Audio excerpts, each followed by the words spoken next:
Para nosotros demostrar una mala praxis de un médico, supongamos un cirujano, de una persona que haya fallecido, ¿sí?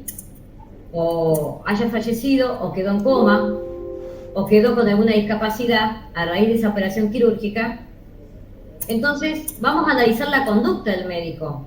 Y ahí lo que tenemos que ver y hacer es la praxis jurídica de la conducta del médico. ¿Cuál sería el actuar debido de acuerdo a la profesión de un médico cirujano clínico? Es hacer los análisis clínicos previos a la cirugía. ¿Cuál fue la conducta que realizó el médico de esa noche? Y no realizó los análisis clínicos previos, con lo cual la persona estaba anémica, con la cual la persona falleció por un paro cardiorrespiratorio. Evidentemente estoy hablando de una mala praxis médica, ¿no? ¿Me entienden? Entonces, ¿qué vamos a hacer como abogados, tanto de un lado como otro? Es hacer la praxis jurídica.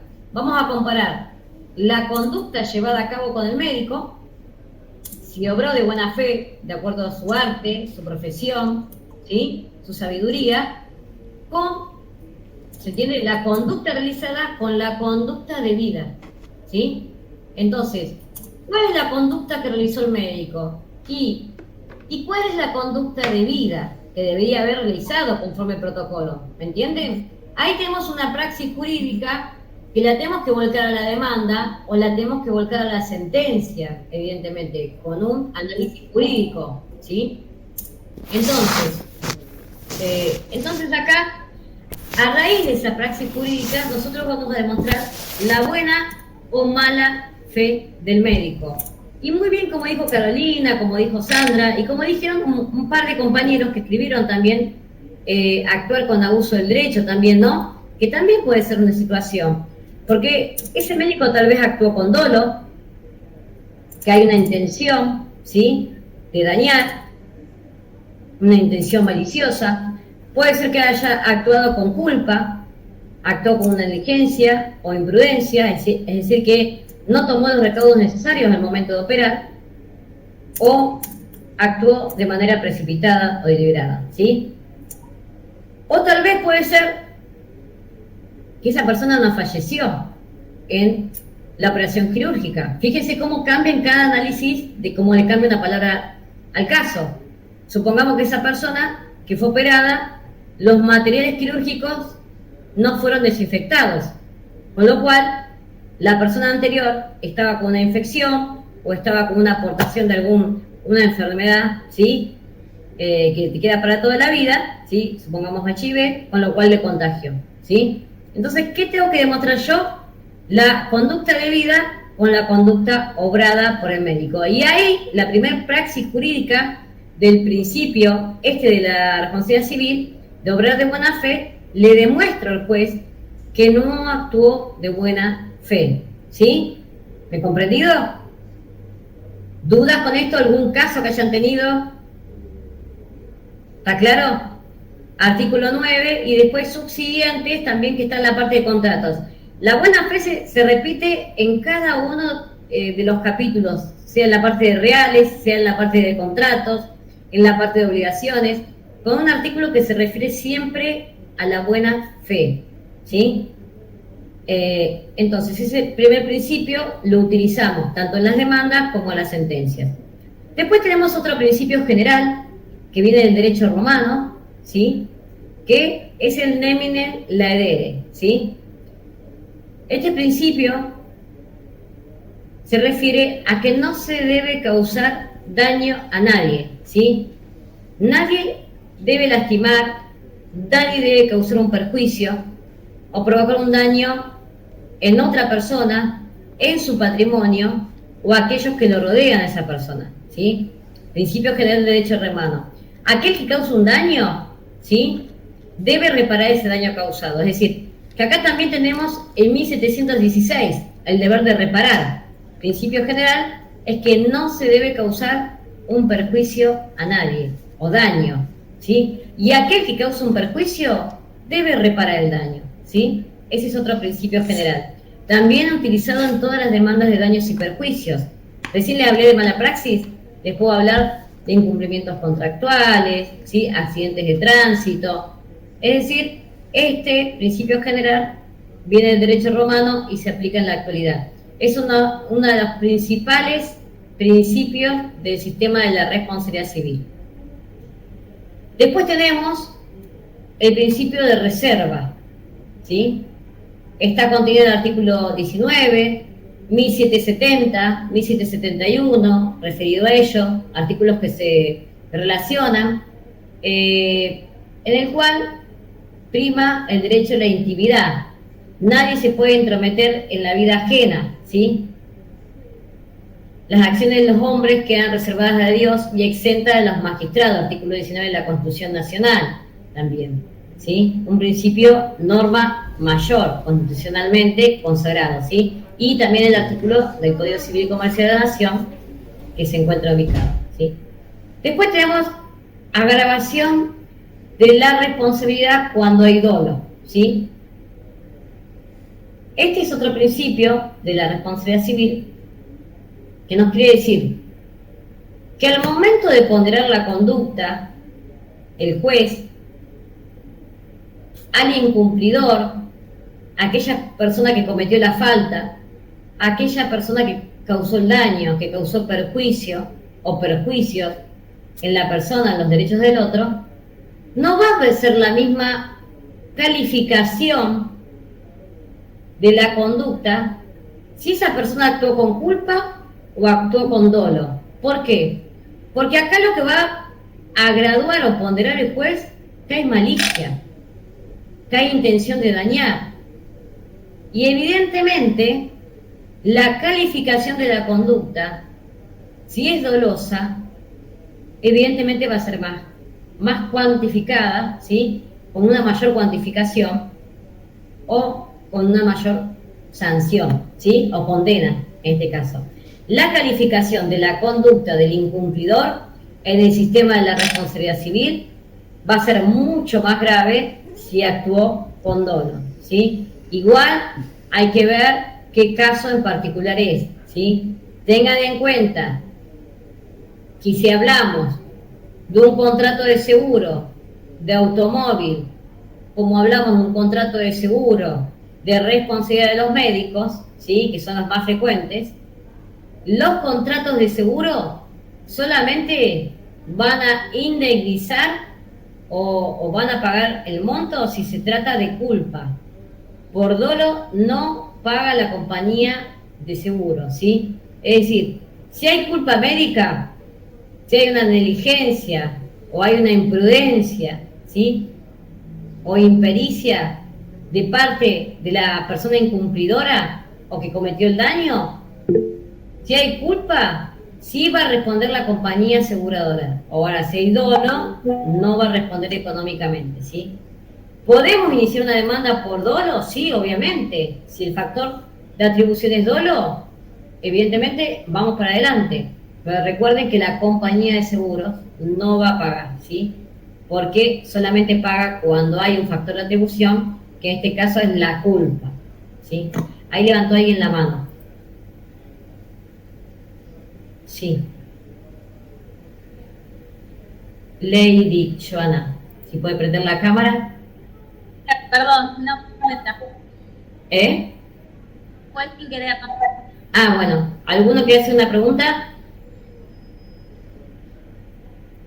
¿Están bien ahí? Sí, sí. ¿O están pensando del periodo de la semana que viene ya? No, estamos bien. No, todo bien, todo bien. Está No, bien. perdón, profe, pregunta, ya que está justo. Prendieron las cámaras, qué bien que prendieron. Mire Olga, mire qué plantita que se mandó Olga. Sí, Hermosa. perdón, profe, no podía ingresar. No, está bien, Olga. Porque no me está funcionando bien internet y entonces no sabía bien el tema como... Está bien. Está bien, pero sí. Sigamos. Usted se recibía con esta materia, ¿no, Olga? Va bien, tranquila. Sí.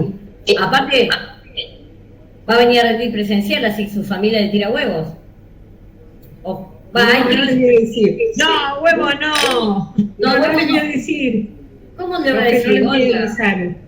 No le voy a avisar. Tiene que festejar doble con el esfuerzo que está haciendo. Sí. Estoy haciendo mucho esfuerzo, ¿verdad? Sí. Bueno, después me paso su celular así yo mando el aviso. Bueno. Bueno, después Sigamos. hay otro principio de la responsabilidad civil, que es, fíjense que estos principios son sumamente importantes para todas las demandas y para todas las sentencias, ¿sí?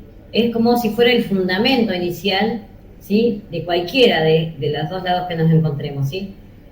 Pacta sunt servanda rebus instantibus, ¿sí? En este caso yo me creo que estoy con... ¿Vieron Harry Potter que decía esas frases en la película? ¿Lo vieron o no, Harry Potter? No. Pacta sunt servanda rebus instantibus. Me encuentro con la varita mágica, siento que estoy diciendo una de esas frases de Harry Potter, ¿sí? Y la piedra filosofal era, ¿no? Bueno, me siento así. ¿Qué quiere decir esto? Esto quiere decir que los pactos se hacen para ser cumplidos. Pacta sunt servanda. Es un principio en materia de contratos. Sigue vigente, ¿no? Pacta sunt servanda, los pactos se hacen para ser cumplidos por las partes.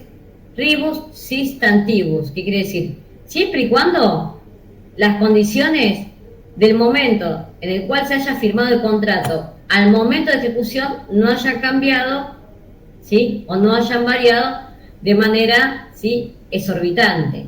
¿Qué quiere decir esto? Los pactos, este principio, se utilizó mucho en la debacle financiera del año 2001, para que tengan en cuenta, ¿sí? Y tenerlo en cuenta ahora también, que estamos en un momento bastante complicado en Argentina, ¿no? Con el tema de la economía. Este principio general en el año 2001, ¿se acuerdan con la ley de Cavallo? Algunos se acuerdan, son muy chiquitos. Sí, Me sí. fue muy triste. En el cual... por el corralito. Corralito, ¿sí? Entonces, este principio era poco utilizado hasta que llegó el corralito financiero. Se hicieron los amparos, las demandas de daños y perjuicios contra los bancos, por la restitución de fondos, por incumplimientos contractuales, y también estaba el problema de los créditos hipotecarios, ¿sí? Conocidos créditos hipotecarios, que era un tema bastante complicado en el año 2001, porque mucha gente quedaba en la calle, ¿sí? Hay un contrato firmado, hubo una crisis económica en el país. El dólar de 1 a 1 salió 1 a 3, ¿sí? Evidentemente la gente quería pagar, ¿sí? Pero no podía porque se disparó el dólar, ¿sí? Y también la gente quería pagar y podía comprar de 1 a 3, pero tampoco se vendía algún dólar. Es decir, que era imposible conseguir dólares para cumplir con alguna obligación pactada en moneda extranjera.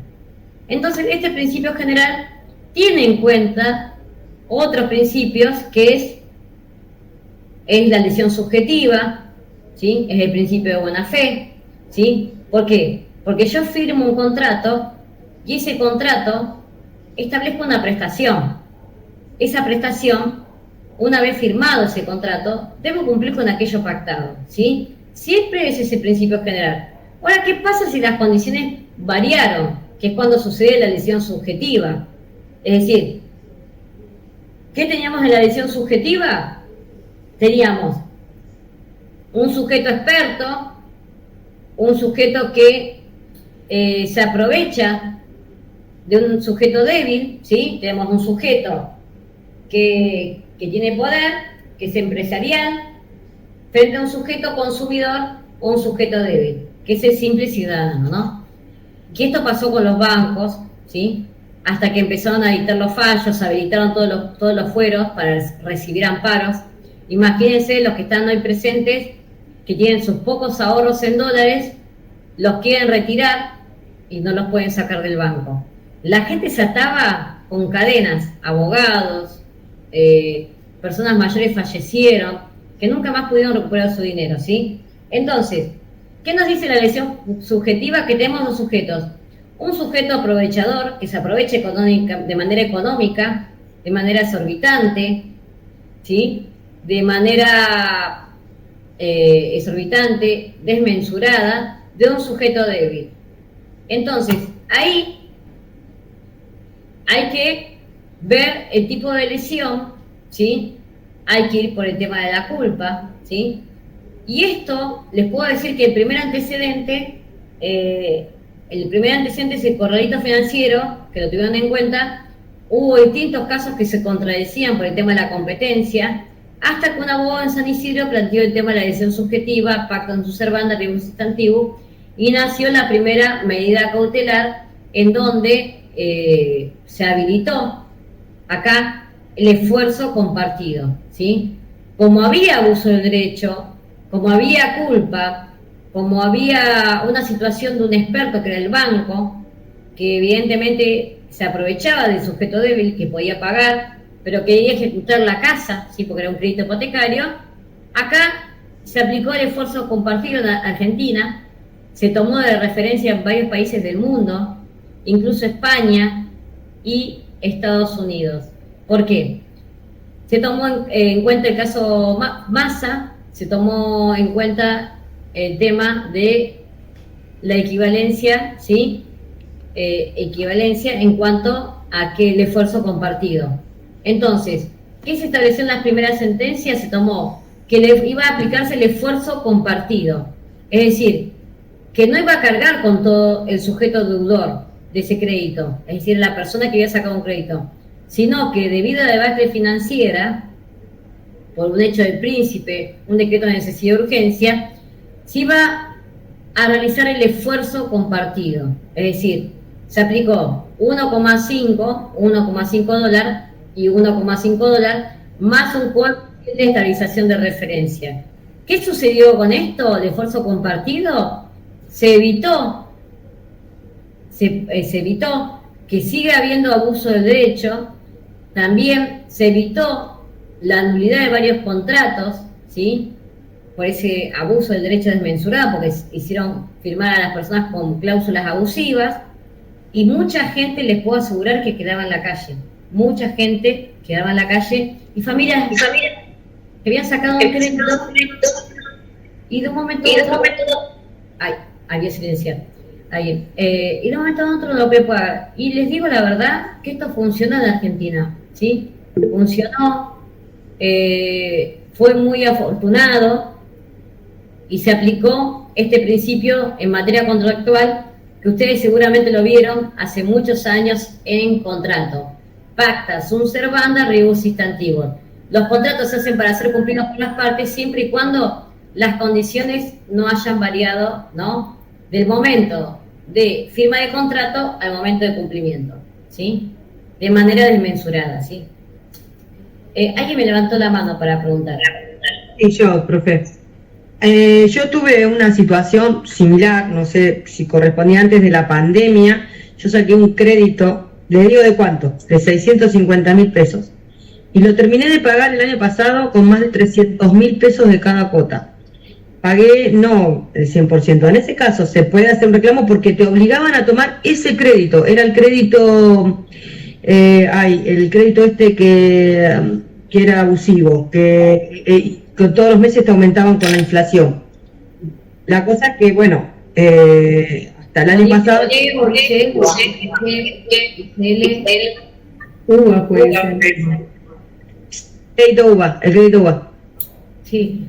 Ahí, Sandra, hay un montón para ver, que yo veo que no lo tratan los abogados, los cuales interpusieron medidas cautelares, interpusieron amparos y también hicieron daños y perjuicios.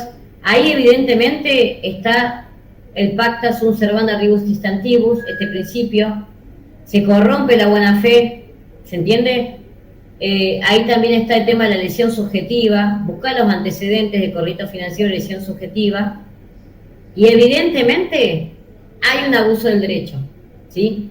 ¿Y por qué te lo digo? Porque esos contratos que se firmaron con créditos UVA, los promocionaban como que no iban a superar el 20% de tu sueldo, o de tu haber. ¿Qué sucedió luego? Todos estos créditos que firmó la gente para comprarse una propiedad superaron el 30, el 40% y hasta el 50%. Hoy tenemos un montón de personas que sacaron con el sueño de la vivienda única esos créditos y se encuentran en condiciones bastante complicadas, ¿sí? Entonces, como dice Sandra, es real. ¿Qué ofrecen los bancos? Los bancos, al momento que vos no puedes cumplir con la cuota pactada, que te lo aumentan todos los meses de acuerdo a la inflación, hoy tenemos un 20% de inflación y te la aumentan, y a vos no te aumentan el sueldo, ¿sí? Entonces, ahí sí planteamos el abuso del derecho.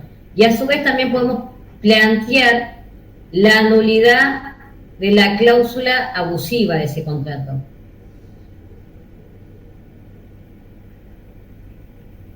¿Sí? Eso es todo lo que tengo que plantear. Evidentemente es una demanda que hay demandas colectivas, lo deberían reclamar, y la publicidad engañosa por derecho del consumidor. Porque esto se publicitaba, si vos buscan los medios de comunicación o los medios de tecnología, información y comunicación, sea por Instagram, Facebook, mails, cómo se promocionaban estos créditos hipotecarios con el sueño de una vivienda única, propia, con una cuota accesible, no superando el 10 o el 20%, y de ello nada se cumplió al día de hoy. Hay muchos casos de personas que han sacado créditos y esos créditos lamentablemente son abusivos, ¿sí? Entonces, ahí también ponemos derecho del consumidor. Y evidentemente sí tendríamos que hacer una demanda de daños y perjuicios por el tema de estos contratos, que son contratos conexos, son contratos de adhesión, de un sujeto débil que está frente a un profesional. Este profesional es el banco, un sujeto experto que tiene un tipo de responsabilidad especial. Acá también lo que podemos pedir, más allá de una medida preventiva, es decir, que se pare con la acumulación de intereses, de aplicación de la inflación, ¿sí? Porque hay abuso del derecho, evidentemente. También podemos pedir una función reparadora de daños y perjuicios por la nulidad de esa cláusula abusiva. Y también podemos pedir, por último, la tercera función de la responsabilidad civil, es que se aplique una sanción al incumplidor. De manera, esta persona que incumplió, que son los bancos, ¿sí?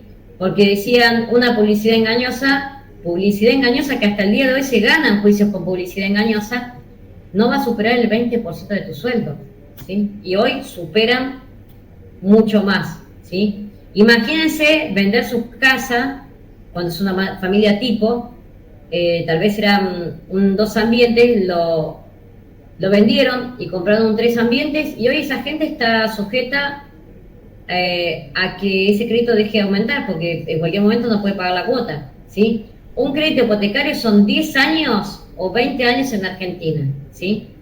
Y evidentemente los créditos hipotecarios son bastante abusivos, ¿sí? Muy abusivos, pero hay que ir por ese lado, ¿sí? Sobre todo. Y aparte hablamos de no cualquier sujeto, ¿sí?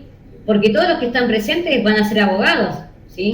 De eso no hay duda, o traductores, pero no son expertos en tasa de interés, ¿se entiende? En las cláusulas que se aplican a esos contratos conexos, contratos de adhesión, ¿sí? En los cuales no hay un consentimiento total de la persona. Sí, presto mi conformidad y mi firma para llevar a cabo el crédito, pero no estoy de acuerdo con todas las cláusulas. Y esas cláusulas no son negociables, te dan el papel y lo firmás. Lo mismo sucede a cualquiera de ustedes, todos fueron operados de algo, evidentemente Juliana fue mamá, no hace mucho. Hermosa ese bebé, me encanta. Bebe o beba. Pero bueno, muy linda. Muy bien, Gracias. Ustedes fíjense, ¿sí? Que cuando vamos a hacernos unos análisis clínicos, o cuando vamos a operarnos, nos dan un papel también. ¿No les hacen firmar un papel antes de operarlos? Sí. Y bueno, ahí también hay abuso del derecho. Fíjense que como también hablamos de un principio. ¿Hay buena fe? No hay buena fe. Porque si no me firmás, no te opero. ¿Y qué estoy firmando? Y lo firmo igual porque me tengo que operar. ¿Se entiende? Le ponen de todo, profe. O sea, se desligan de todo. A mí me pasó hace poco de tener que hacer una operación en la boca y yo leía las cosas, supuestamente las consecuencias que ellos